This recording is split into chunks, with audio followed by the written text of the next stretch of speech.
When I suggested that we spent Thanksgiving together at home this year, my husband frowned and scolded me. Didn't we agree that every year we go to our own families and spend Thanksgiving separately? Why are you changing your mind now? Our children standing nearby also chimed in, urging me to keep up with the times. These days, young people don't insist on going to the other person's family for Thanksgiving. Outwardly I gave in. But secretly I had already bought a train ticket to his family's home. When I arrived, everything became clear to me. No wonder he didn't want to take me home for Thanksgiving. He had brought his first love instead. At least I didn't come in vain. Now I understood why. Every time I mentioned wanting to spend Thanksgiving with him, our children always looked so uneasy and anxious. I'm sorry, ma'am, but the tickets to San Diego are sold out. Ma'am? Ma'am? The ticket agent tentatively asked, pulling me out of my daze. I snapped back to reality. Oh, never mind, thank you by the way. Meanwhile, Alicia Swan, a well-known influencer in town, seen as a role model by younger people, updated her social media. In the video, a man was peeling tangerines for her, while a young pair in the yard were setting off fireworks. The scene was warm and harmonious, leaving viewers with a sense of peace. Caption: Another Thanksgiving, may we have another 30 years together. Below, a stream of fan comments poured in. You look so happy.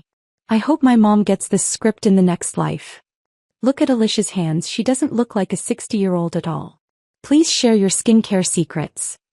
Let's wish this couple a long-lasting love. Alicia replied, Little sisters, you misunderstood. The man in the video is my old friend and his children. This is the 30th Thanksgiving we've spent together. In the comment section, many young people offered their heartfelt well wishes. I suddenly laughed, but tears fell like scattered beads.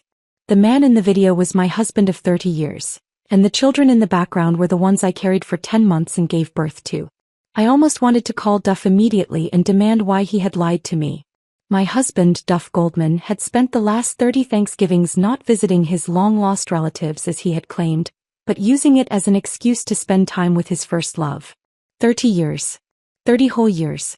The cold wind blew against my face and suddenly everything clicked into place. In the winter of our 10th year of marriage, Duff had painstakingly made a handmade necklace, but it wasn't for me. I was puzzled, yet he explained it was a family heirloom for our daughter. Now I understood. Another lie. The necklace was for Alicia. And there were the Polaroid films he always stocked up on before Thanksgiving. But after the holiday there were never any photos to be found. He'd ask me to knit a scarf every year, telling me he'd embroider plum blossoms on it, but I never once saw him use it. One day while cleaning I found 2 plane tickets with the destination listed as Duff's hometown. I was ecstatic, thinking that Duff had finally decided to take me home with him. I immediately called my parents to say I wouldn't be spending Thanksgiving with them this year. But as the days passed and Thanksgiving drew near, Duff never brought it up. So I decided to take the initiative. What I didn't expect was for Duff, always so gentle, to lose his temper for the first time. He frowned, slammed down his chopsticks and snapped at me, Can you stop thinking on a whim? We've always spent Thanksgiving apart, going back to our own families. Why is it so important for us to go back to mine this year? I was stunned, a wave of injustice rising within me. When our children David and Ada found out, they all tried to convince me, though it felt less like persuasion and more like blame. David, with a stern face, spoke impatiently, Mom, even though you and Dad are married, he's always respected you. He's never bound you to his side. Look at how many couples go to their in-laws' homes each year and end up having a miserable time because they don't get along with the relatives. Why can't you understand, Dad? And Mom, you have to keep up with the times, don't you? Do you know that young couples these days often spend Thanksgiving apart? They go to their own families with no interference. Dad's thoughts are way ahead of the curve. You don't appreciate him and now you're blaming him for it. Honestly. As David grew more heated, Ada quickly interrupted, sweetly shaking my hand. Mom, think about it. If I get married and move to a distant city, not being able to come back for Thanksgiving, wouldn't you miss me? Wouldn't you feel sad? So Dad's suggestion is for the good of the family. Besides, when you go back, you'll have to deal with a bunch of unfamiliar relatives. It's going to be stressful and you might have to cook or something. Isn't it better to just give yourself a few days off? Hearing Ada's words, my sense of injustice eased a little, but there was still a sense of bitterness and hesitation inside. For all these years, Duff had insisted that his only responsibility was to make money, leaving everything else, big and small, for me to handle. I was constantly busy, my feet barely touching the ground, unable to even take a break to sip some water. I felt like I had done enough for the family, so why were they being so harsh on me? After all these years, when it was finally time for us to rest and enjoy a family reunion, they still didn't want to spend it with me. Instead, they'd rather lie to me. Had I not given enough for this family? I sat motionless on the bench as the sun set in the west, the world around me gradually fading into blur. Please no. No. Even in my unconscious state, I couldn't shake the heartbreaking image from my mind. The hospital contacted David and Ada. When I finally woke up and saw them, I only gave them a faint glance. David still wore that frustrated look on his face, his voice cold. Mom, why didn't you go back to San Diego? What about Bear? Who's going to take care of him? Bear, our family dog, seemed to get more care and attention than I ever did. I turned my gaze to the empty table and then to the faces of my children, both visibly irritated and dissatisfied. Thanksgiving, combined with being hospitalized, would make anyone uneasy and anxious. But for me, who had carried them for 10 months and endured excruciating labor, it felt as though my distress was just me being unreasonable. The first thing they said when they saw I was awake was to blame me. Their indifference felt like a blade cutting into me once again. I struggled to hold back my tears, bitterness flooding my heart. My throat trembled and I slowly exhaled my sadness in a sigh. Mom, please be reasonable.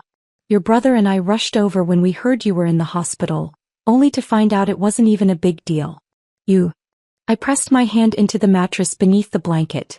Rushed over, huh? Didn't you say you were going to Jacksonville this year? It takes 5 hours by plane from there to here, and I was only unconscious for half an hour. So how did you get here so fast? They both furrowed their brows in confusion, looking at each other. What are you implying? Every year we bring back local specialties from the cities we visit on Thanksgiving. Are you accusing us of lying to you? This is ridiculous. If there's nothing else, we'll leave now. Yes, every year they would travel to different cities for Thanksgiving, always returning with local specialties. That's why I never suspected a thing. I had been completely deceived by the people closest to me for all these years. Wait. I clenched my hand, pulled out my phone and clicked on Alicia's video. I handed it to my children, speaking quietly. All these years, you've been celebrating Thanksgiving together, haven't you? David and Ada froze, their bodies stiff with fear as they stared at each other. Embarrassment, confusion, yet there was not a trace of surprise or guilt. Mom, that silhouette really looks like us, don't you think? They'd gone to such lengths to help Duff and Alicia cover up the truth, still trying to cover their tracks. And now I was the only one left in the dark. A bitter taste spread in my mouth. I closed my eyes, trying to suppress the wave of sadness and anger building within me. Just as the tears began to fall, Duff suddenly appeared in the room. You tell me, what are you doing here? Don't you know how worried everyone is at home? It's Thanksgiving and you're causing trouble? Duff's tone was full of helplessness, as though I was the one making a scene and ruining things for them. Now in my 60s, my hair had long turned white from years of worrying over the family, yet Duff still carried himself with that unyielding, upright posture. Duff, you all shall leave. There was no need to keep torturing myself over someone who wouldn't come back. I had lived most of my life never truly living for myself, and I had finally decided I would no longer be trapped in this lie. It was time to start over. What's going on? Did these kids upset you? If I didn't know better, I would have thought he actually cared. I said, get out. Just leave. In a fit of rage, I threw a pillow at Duff.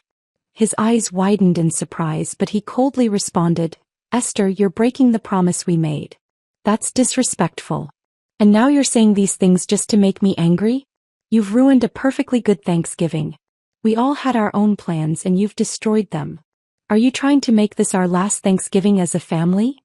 He slammed the food he had brought onto the table. Staring at the angry man in front of me, the bitterness in my heart deepened and the chill was unbearable. We had known each other for 40 years, been married for 30. He had always treated me well, never ignoring my feelings. Even our neighbors couldn't help but praise him, envying our marriage. I used to secretly take pleasure in thinking this marriage would always be happy, but I never imagined that beneath the seemingly sweet surface, it was all a lie hiding things that had already rotted away. The urge to cry was overwhelming. I took a deep breath and spoke with an icy tone. Duff, did you really think you could hide it for a lifetime after 30 years?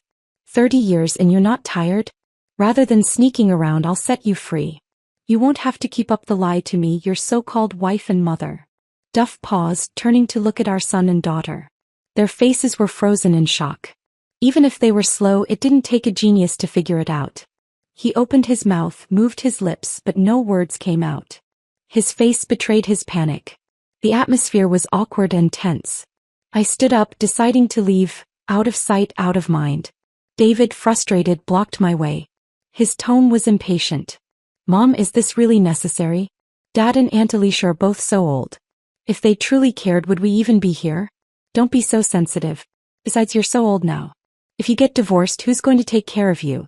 What kind of life do you think you'll have? David's right, Mom. We're just looking out for you, Ada quickly added, trying to smooth things over. I lifted my gaze and coldly stared at them. How could they shamelessly say such things? Look, Dad brought you salad. Doesn't that show he cares about you? Ada placed the lunchbox in front of me, wishing me to pass these issues away. Duff, his hands resting on his knees, turned his gaze from the side and looked at me, his face holding a flicker of expectation. What was he expecting? That a box of salad with kale, which I hated, would somehow make me forget everything and not hold a grudge? I had only now realized just how low they thought of me. I've never liked kale. And the edge of the takeout box had lipstick marks on it. All along, Duff had probably reserved his real care and thoughtfulness for someone else, leaving me with nothing but half-hearted gestures. You really are ungrateful. David snapped, leaving me with nothing but the angry slam of the door. Ada glanced at me, then at Duff, sighed softly and left as well.